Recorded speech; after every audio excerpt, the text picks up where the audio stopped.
Sagamok members were invited to visit the Ritchie Falls Resort, which was acquired by Sagamok First Nation in 2012. The resort's purchase had been announced during community forums following the 2012 fall harvest. This is the first open viewing of the resort where community members have been invited to view the property. For many of the attendees, it was their first time visiting the resort. What did you hear about Ritchie Falls before you came here? Actually, I didn't even know it was here. Really? That's pretty good. Until actually Sagamok bought it, and then I started hearing about it. Okay. And what do you think now that you had a chance to look at the place? Beautiful. I'd come up here. Really? Awesome. Conrad? Same questions. Yep, I knew there was a resort up here, but I've never been up there. I came up with the youth during the winter, and it was nice during the winter. It's even still nice during the summer. I would come up again for sure. What did you hear about Ritchie Falls? What did I hear about Ritchie Falls? Yeah. I heard that it was a resort that was purchased through Sagamok Anishnawbek prior to last year or 2 years ago. Other than that, I just know that it was under renovation and construction and whatever, but this is the first time that I've been here and I'm pretty impressed with it. Okay. And I guess that kind of brings up my second question, which would have been, what are your thoughts now that you've been here? I would stay out here. Really? Yeah, I would. Okay, so this is Sagamok News, and my first question for the both of you is, did you guys hear about Ritchie Falls before coming here today? No, haven't heard about it. Nothing at all? Nothing. All right, and what are your thoughts about this place now that you've actually been here? It seems like a pretty good camp. I would totally camp here. Okay. Yeah, it's really nice, and I'd definitely come out here. The Ritchie Falls Resort provides Sagamok a foothold in the tourism market and presence within their traditional territory. The region Ritchie Falls occupies has long been home to traditional activities such as hunting and trapping for generations of Sagamok First Nations people.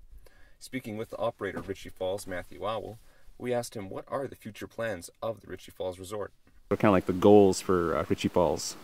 Well, first of all, it was a collective effort with Chief and Council and community members where we addressed the social and economic concerns that basically stemming from the 10-year community action plan, where they identified such topics such as economic opportunity for our membership, as well as growth in terms of assertion over jurisdiction of traditional territories.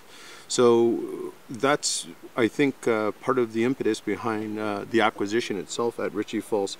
So what we've done to complement that was we've brought a transitional plan to table, which was passed by Chief and Council in 2013, the spring of 2013, which identified key areas of development here at Ritchie Falls. Those areas were consisting of client retention, orienting ourselves on understanding the equipment, the capacity building for the operation, equipment needed and required to maintain operations here. So a lot of this was taken into consideration and brought to Chief and Council, who identified a lot of the requirements needed in order to excel Ritchie Falls into the next stage. So as a part of the client retention, it was primarily a goal, I think, of Ritchie Falls to, one, increase revenue, and two, increase job opportunity for membership.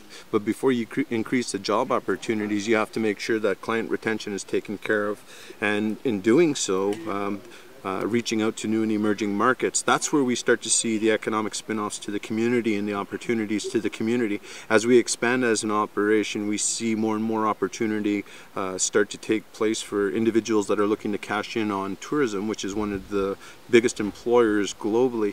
But it's from knowing how to complement the products and services or the packages here at Ritchie Falls, where individuals can really, I guess, benefit from becoming a part. And it's just knowing a little bit of tourism, you know, and understanding the needs of the clientele and learning to cash in on that.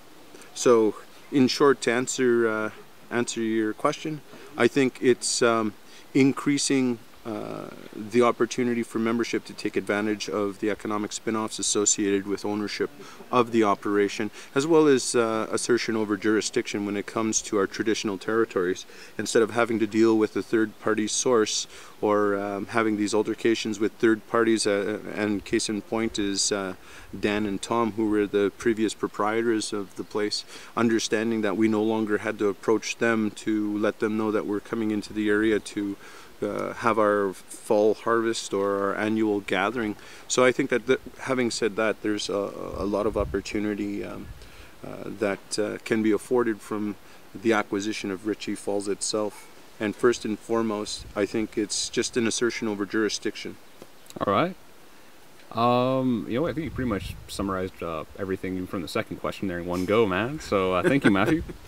You're welcome. From the opinion of attendees, the purchase of the resort is viewed as a positive for the community. Sagamok First Nation has already set its sights upon a second resort north of Ritchie Falls, known as Moosewa Lodge. With many of its jobs tied in the mining sector, Sagamok's foray into tourism could be a welcome opportunity to diversify their resources.